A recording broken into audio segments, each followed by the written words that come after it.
नमस्कार, मैं हूं आपके साथ विरल जैन और आप देख रहे हैं हिंदी टीवी। जी हां दोस्तों, खबरों का सिलसिला शुरू करते हैं और दिन भर के खास बुलेटिन से। ओपीएस बहाल करने वाले राज्यों को नहीं मिलेगा अतिरिक्त कर्ज, केंद्र ने बदले नियम। पुरानी पेंशन योजना को लागू करने वाले राज्यों को आने वाले दिनों में आर्थिक तौर पर परेशानी का सामना करना पड़ सकता है। केंद्र सरकार ने नियमों में बदलाव किया है, जिसके तहत पुरानी पेंशन योजना लागू करने वाले राज्यों को वित्तीय वर्ष 2023-24 के लिए केंद्र से मिलने वाला अतिरिक्त कर्ज नहीं मिल सकेगा। नई पेंशन सिस्टम के तहत राज्य सरकारें अपना और कर्मचारी की सैलरी का एक तय हिस्सा pension funding regulatory development authority को देते हैं, जिसके बाद में कर्मचारी को पेंशन के रूप में दिया जाता है।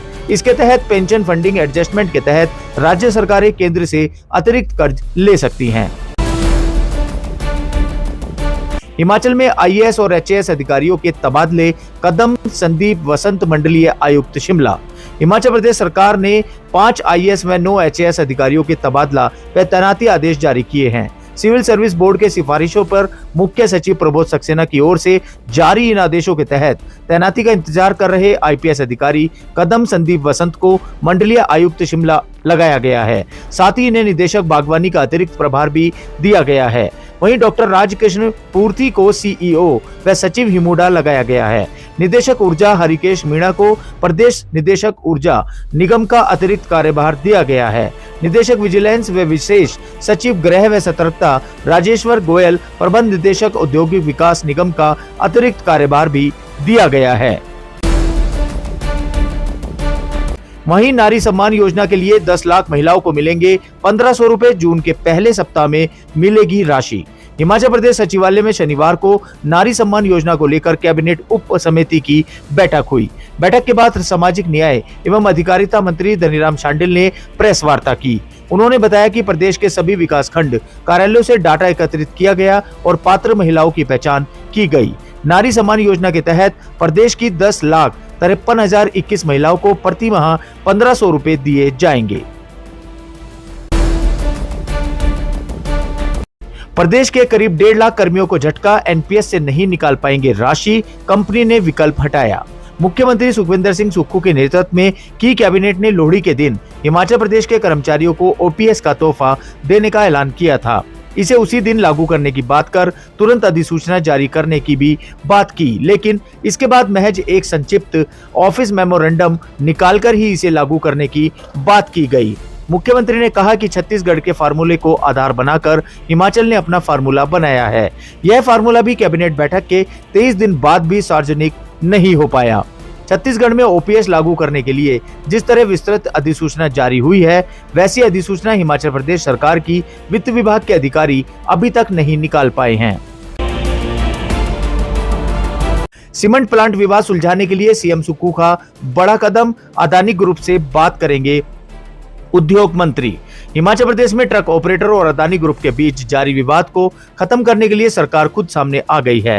हिमाचल प्रदेश सरकार को 2 सीमेंट फैक्ट्रियों के बंद होने और ट्रक संचालक यूनियन की अनिश्चितकालीन हड़ताल से पैदा गतिरोध को खत्म करने के लिए पूरी तरह तैयार है। करीब 50 दिनों से जारी इस गतिरोध को अब सरकार बातचीत के जरिए सुलझाएगी। शनिवार को मुख्यमंत्री सुखविंदर सिंह सुक्खू ने कहा कि हिमाचल प्रदेश के उद्योग मंत्री अदानी समूह के इस मुद्दे के समाधान के लिए बातचीत करेंगे।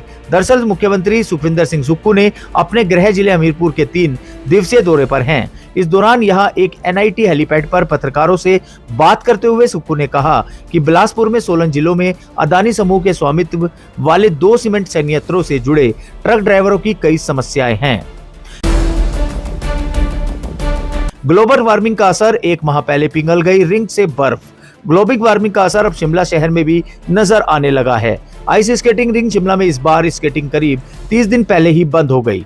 स्केटिंग रिंग से बर्फ पूरी तरह पिघल चुकी है। बीते साल 22 फरवरी तक स्केटिंग के सत्र चले थे। इस बार 23 जनवरी तक ही स्केटिंग हो सकी है। शिमला इस स्केटिंग रिंग में इस साल पूरे सीजन में सिर्फ 35 सत्र हुए। बीते साल 52 सत्र हुए थे। दिन में जिस तरह से धूप खिल रही है, उसकी शायद ही अब आइस स्केटिंग रिंग में बर्फ जमेगी। स्कूल और कॉलेजों के खुलने का समय भी नजदीक है। इससे रिंग में अब फिर से रौनक लौटने के आसार कम हैं। इस बार राजधानी शिमला में बर्फ भी सिर्फ 2 बार ही गिरी है, लेकिन यह नाम मात्र की ही रही है। भाजपा कोर ग्रुप की बैठक आज लोकसभा चुनाव पर करेगी रणनीति, प्रदेश अध्यक्ष के कार्यकाल विस्तार पर भी होगी चर्चा। प्रदेश भाजपा लोकसभा चुनाव के लिए शुक्रवार को ऊना में रोड मैप तैयार करेगी। विधानसभा चुनाव में हार के बाद पहली बार भाजपा कोर ग्रुप की बैठक होगी। इसमें पार्टी नेता सुदान सिंह, हिमाचल प्रभारी अविनाश खन्ना, सह प्रभारी संजय टंडन, प्रदेश अध्यक्ष सुरेश कश्यप, नेता प्रतिपक्ष जयराम ठाकुर व प्रेम कुमार धूमल भी उपस्थित रहेंगे। पालमपुर में 7 सरकारी दफ्तर बंद करने के फैसले को लेकर हाईकोर्ट में चुनौती।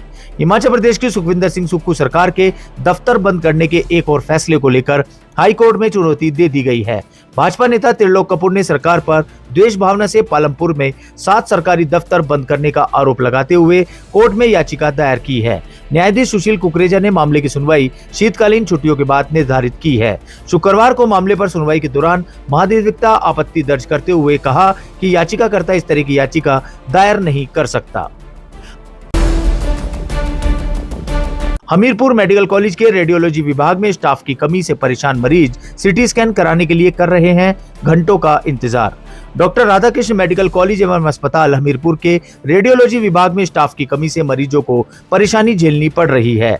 आलम यह है कि स्टाफ की कमी से जूझ रहे रेडियोलॉजी विभाग में अल्ट्रासाउंड व सिटी स्कैन करना महज 3 चिकित्सकों के सहारे ही रह गया है। इनमें से एक सीनियर रेजिडेंट डॉक्टर कार्यकाल पूरा होने वाला है। ऐसे में आगामी समय में जिम्मेदारी महज 2 असिस्टेंट प्रोफेसर पर रह जाएगी। वर्तमान हालात ऐसे हैं कि अल्ट्रासाउंड तथा सीटी स्कैन करने वाले चिकित्सक दिन रात सेवाएं दे रहे हैं। तो ये थी दिन भर से जुड़ी आसपास की कुछ खास खबरों का खास बुलेटिन। और अपने आसपास की खबरें जानने के लिए देखते रहिए और फॉलो करें हिंदी टीवी।